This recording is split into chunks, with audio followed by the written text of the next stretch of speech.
Varahi silks వారి grand festive celebrations పొందండి 10,000 రూపాయలు ఆపై కొనుగోలుపై బంగారు నాణెం ఉచితంగా. Welcome to Suman TV.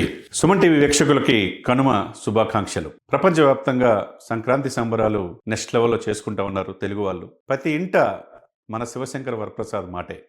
ఎందుకంటే ఈ సంక్రాంతి రిలీజ్ అయిన ఆ సినిమా జనవరి 12 రిలీజ్ అయ్యి 4 రోజుల్లోనే కలెక్షన్ల సునామీ సృష్టించింది. తెలుగు ఇండస్ట్రీలో గతంలో ఎప్పుడు లేని విధంగా 200 కోట్లకి వెళ్ళిపోయిందంటే 4 days. సినిమా తీసింది ఖర్చు 150 కోట్లు, 3 రోజులకు వచ్చేసింది. ఫస్ట్ రోజు ప్రపంచవ్యాప్తంగా ప్రీమియర్స్ కావచ్చు, గ్రాస్ వచ్చేదలికి 84 కోట్లు వచ్చింది. రెండో రోజు 120 కోట్లు, మూడో రోజు 150 నుంచి 160 కోట్లు, 4 రోజు సంక్రాంతి నాటికి 200 కోట్లు. మరి ఈ రోజు ఎంత రికార్డు సృష్టించబోతుంది, రేపు ఎంత, రాబోయే 4 రోజుల్లో ఈ ఫ్లో చూస్తే దాదాపు 500 కోట్లకి డెఫినెట్ గా మన శివశంకర్ వరప్రసాద్ వెళ్తున్నారు అనేది స్పష్టమవుతుంది. ఎందుకు ఇంత క్రేజ్ ఈ సినిమాకి వచ్చిందంటే చిరంజీవి గారి అద్భుతమైన నటన. 7 పదుల వయసులో కూడా ఆహాభావాల విషయంలో, డాన్స్ విషయంలో, ఫైట్స్ విషయంలో తన ముఖ కవలికలతో సెటిల్ పెర్ఫార్మెన్స్ తో నెక్స్ట్ లెవెల్ గా చేసి అటు నయనతార ఇటు చిరంజీవి గారి యొక్క కెమిస్ట్రీ నెక్స్ట్ లెవెల్ ఉంది. అదే సమయంలో వెంకీ, మెగాస్టార్ వీళ్ళిద్దరి యొక్క ఒక half an hour second half లో ఉంటది. అది ఇంతవరకు నభూతో నా భవిష్యత్తు. ఏ హీరో ఆ స్థాయిలో ఇద్దరు కూడా రీయూనియన్ మెంబర్స్.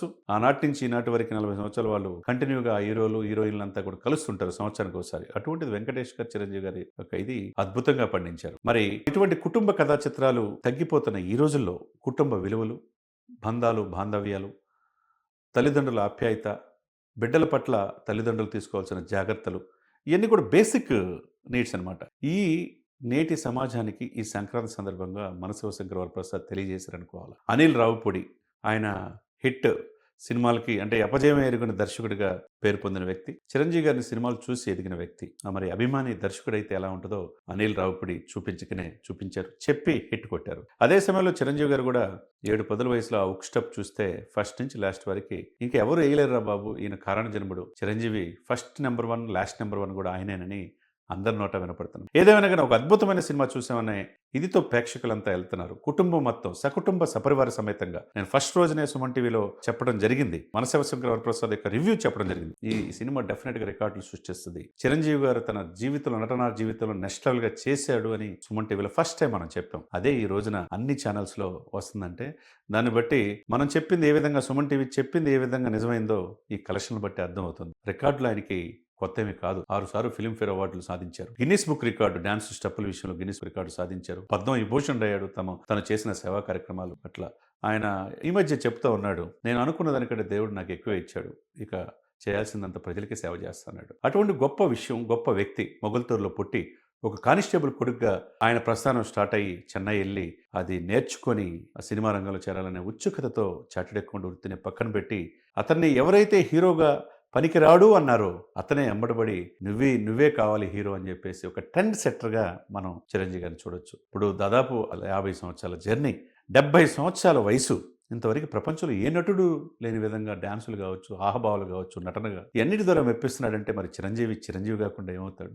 అంజనీ పుత్రుడిగా అంజనమ్మ వెంకటరావు గారికి పుట్టిన ఈయన నేటి తరం యువ హీరోలకి ఒక మార్గదర్శి. తన చూసి నేర్చుకున్న పవన్ కళ్యాణ్ గారు ఈరోజు ఆంధ్రప్రదేశ్ డిప్యూటీ చీఫ్ మినిస్టర్గా అటు సినిమాలు రాజకీయాల్లో సక్సెస్ అయ్యాడు. ఇంకొక బ్రదర్ నాగబాబు గారు ఎమ్మెల్సీగా ఉన్నాడు. ఈయన నేటి తరం యువ హీరోలకి మార్గదర్శి అయ్యాడు. సినిమాలు రాజకీయాలు అన్నీ చూసుకుంటా సక్సెస్ అవుతున్న ఈ రోజుల్లో నాకు సినిమాలే శాశ్వతం, సినిమాలు నా చివరి వరకు సినిమాలో నటిస్తున్నాడు, నాకు ఇన్స్పిరేషన్ సావిత్రి, ఎస్వి రంగారావు గారు అన్నాడు. నిజమే, ఆ రోజు ఫస్ట్ ఇంటర్నేషనల్ ఫిల్మ్ ఫెస్టివల్ అవార్డులో ఫ్రెంచ్ అవార్డు పొందిన ఏకైక నటుడు సామర్లకోట వెంకటరంగారావు గారు. ఆయన స్ఫూర్తితో ఆయన ఇన్స్పిరేషన్తో ఎదిగిన చిరంజీవి గారు నేటి యువతకి మార్గదర్శి.